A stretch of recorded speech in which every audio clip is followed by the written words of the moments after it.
सलाम दोस्तों। आज हम एक ऐसी बात करने जा रहे हैं जो सुनने में थोड़ी अजीब भी लगेगी और थोड़ी सीरियस भी। ये जो मसला है वो इंग्लैंड के लिंकनशायर में हुआ है और इसमें बात हो रही है प्राइवेट स्कूल्स में वीएट लगने की। अब आप सोच रहे होंगे कि भाई ये वीआईटी क्या चीज़ है और इससे हमको क्या लेना देना। तो हुआ ये कि लेबर हुकूमत ने जनवरी में एक नया रूल बनाया। उन्होंने कहा कि अब प्राइवेट स्कूल्स पे 20% वीएट लगेगा, यानी जो स्कूल फीस आप देते हो उसमें अब टैक्स भी ऐड हो जाएगा। ये उनका इलेक्शन में किया हुआ वादा था कि वो प्राइवेट स्कूल्स से टैक्स ब्रेक्स ख़त्म करेंगे और उससे जो पैसा आएगा उसे स्टेट स्कूल्स में लगाएंगे। उनका प्लान है कि इससे 2029-30 तक हर साल 1.8 बिलियन पाउंड्स जमा होंगे, जिससे 6,500 नए टीचर्स रखे जाएंगे और स्टेट स्कूल्स को बेहतर बनाया जाएगा।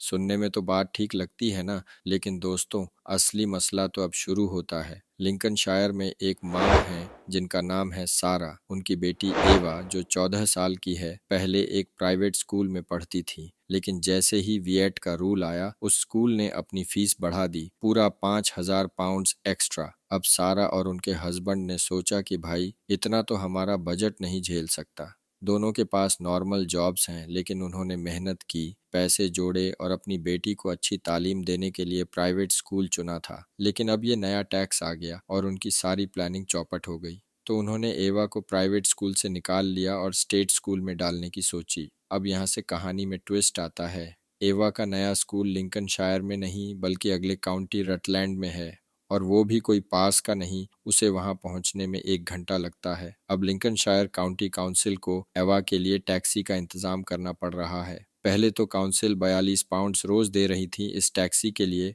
लेकिन अप्रैल से वो इसे 23 पाउंड्स तक ले आए। फिर भी सोचिए जरा, हर दिन का खर्चा, और वो भी टैक्स पेयर्स के पैसों से। सारा ने पॉलिटिक्स नॉर्थ को बताया, 6 महीने पहले हम एवा की स्कूलिंग और ट्रैवल का खर्चा खुद उठाते थे, अब टैक्स पेयर्स दोनों के लिए पे कर रहे हैं। ये क्या माजरा है। सारा का कहना है कि हुकूमत ने इस पॉलिसी का इम्पैक्ट सोचा ही नहीं, उनका चॉइस छीन लिया गया। वो बोली, हमने मेहनत की, सेविंग की, लेकिन अब हम मजबूर हैं। और एवा का क्या हाल है, बेचारी को सुबह 1 घंटा पहले उठना पड़ता है, दोस्तों से दूर रहना पड़ता है। उसने कहा, स्कूल बदलना बहुत हार्ड था, मैं अपने फ्रेंड्स को मिस करती हूँ। सोचिए 14 साल की बच्ची पे क्या बीत रही होगी। अब दोस्तों ये सिर्फ सारा और एवा की कहानी नहीं है। इंडिपेंडेंट स्कूल्स काउंसिल ने एक सर्वे किया जिसमें पता चला कि सितंबर 2023 से 2024 के बीच 8,500 बच्चे प्राइवेट स्कूल से निकले और जनवरी में और 2,500 गए।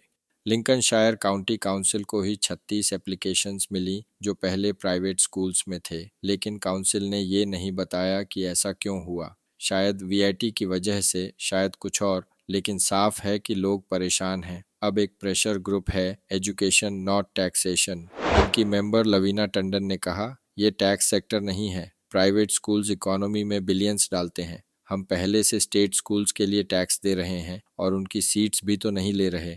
मतलब उनका कहना है कि जो प्राइवेट स्कूल्स में पढ़ते हैं वो स्टेट सिस्टम पे बोझ नहीं डालते, फिर उनसे एक्स्ट्रा टैक्स क्यों लेना। सही बात है ना। लेकिन हुकूमत का जवाब क्या है। डिपार्टमेंट फॉर एजुकेशन ने कहा, इस पॉलिसी से हर साल 1.8 बिलियन पाउंड्स आएंगे और सिर्फ 0.1% बच्चे प्राइवेट से स्टेट स्कूल्स में जाएंगे। स्टेट सेक्टर में जगह है और ज़्यादातर बच्चों को ट्रांसपोर्ट की ज़रूरत भी नहीं पड़ेगी। लेकिन दोस्तों सारा की कहानी देखो, काउंसिल को टैक्सी के लिए पैसा देना पड़ रहा है, यानी टैक्स पेयर्स का खर्चा बढ़ गया। तो ये जो 1.8 बिलियन बचाने की बात है उसमें से कुछ तो ऐसे ही केसेस में निकल जाएगा। अब सवाल ये है कि क्या सच में ये पॉलिसी फ़ायदे की है या उल्टा नुकसान कर रही है। तो दोस्तों ये माजरा है। एक तरफ हुकूमत कह रही है कि स्टेट स्कूल्स को फ़ायदा होगा, दूसरी तरफ सारा जैसे पेरेंट्स परेशान हैं, बच्चे अपसेट हैं और टैक्स पेयर्स का पैसा एक्स्ट्रा खर्च हो रहा है। आप क्या सोचते हो, अगर आपके पास चॉइस होता तो आप क्या करते, प्राइवेट स्कूल में रखते या स्टेट में डालते। मेरे ख्याल से तो ये मामला इतना सिंपल नहीं है जितना हुकूमत समझ रही है। अगर आपको ये बात पसंद आई तो अपने दोस्तों को भी बताना, और हाँ, ऐसे ही मज़ेदार और इंटरेस्टिंग चीज़ों के लिए मेरे साथ बने रहना। अगली बार फिर मिलेंगे किसी नए मसले के साथ। तब तक के लिए टेक केयर और बाय बाय।